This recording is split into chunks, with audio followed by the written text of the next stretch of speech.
10 Tampa Bay Chief Meteorologist Bobby Deskins joins us now with a weather impact alert. Bobby, we're expecting round 2 of rain tomorrow. Yeah, and some of it's going to be a little bit heavy at times, similar to what we saw in some locations tonight. But, you know, if you're in the immediate Tampa Bay area, Tampa, St. Pete, Newport Richey, even Sarasota and Bradenton, we didn't see much rain at all today. So a lot of folks thinking, what about the rain?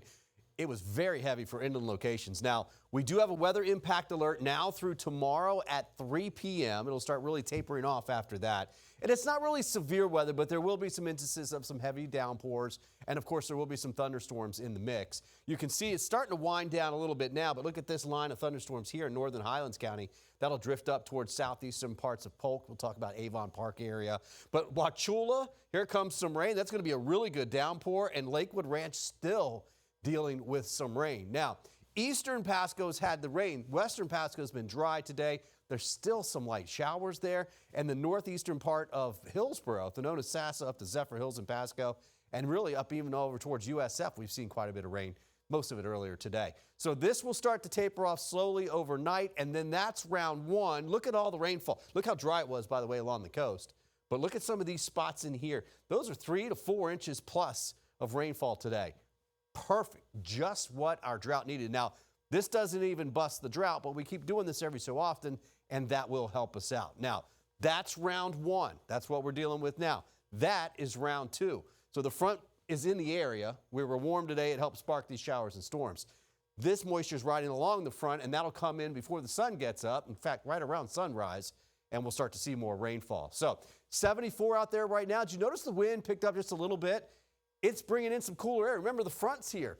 Cooler air to the north. It's 63 in Crystal River, 65 in Dade City. Angela, one of our photographers, was out at the Trop today in the afternoon. She said it was warm, and then she said it got kind of cool, almost chilly. It was in the low 60s at one point with the rain. Cooled air, not necessarily rain. They had a little bit there at the Trop. This is the forecast model for 2:30 in the morning, all right, just in a few hours. Here comes the rain offshore. This rain's still falling in parts of Polk County, but by 7 o'clock tomorrow morning, here we are. Rain moving through the area. Not everybody gets it at 7 to 8 a.m., but a lot of folks will, especially along the coast. So that bus stop in the morning, just the morning commute is going to take a little bit longer. That's 11 a.m. And then I really think we'll fill in closer to lunchtime. That's around 2 to 3 o'clock. And then after that, things will push off towards the east. But notice the winds.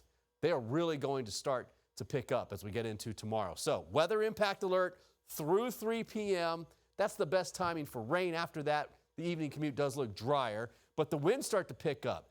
And in fact, it's going to get breezy to just downright windy, 25 to 30 mile per hour wind gusts, and some of those could be even higher than that. But it's not just tomorrow. This is Tuesday at 10:30 in the morning. Watch it really pick up in the afternoon, 3, 4, 5 o'clock. You're taking the boat out. Tomorrow's not the day.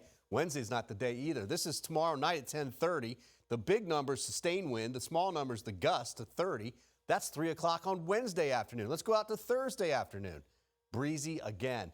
That's bringing in cooler and slightly drier air. It's obviously giving us small craft advisories in very rough conditions. So again, boating's not good, but look at the rain chances. They come down as we move through the next several days. The temperatures, once we get past this nice, cool, dry air with a few showers in the mix, we really warm things up as we get into next week. So your 7-day forecast is showing rain chances drying out towards the weekend. Air temps coming up.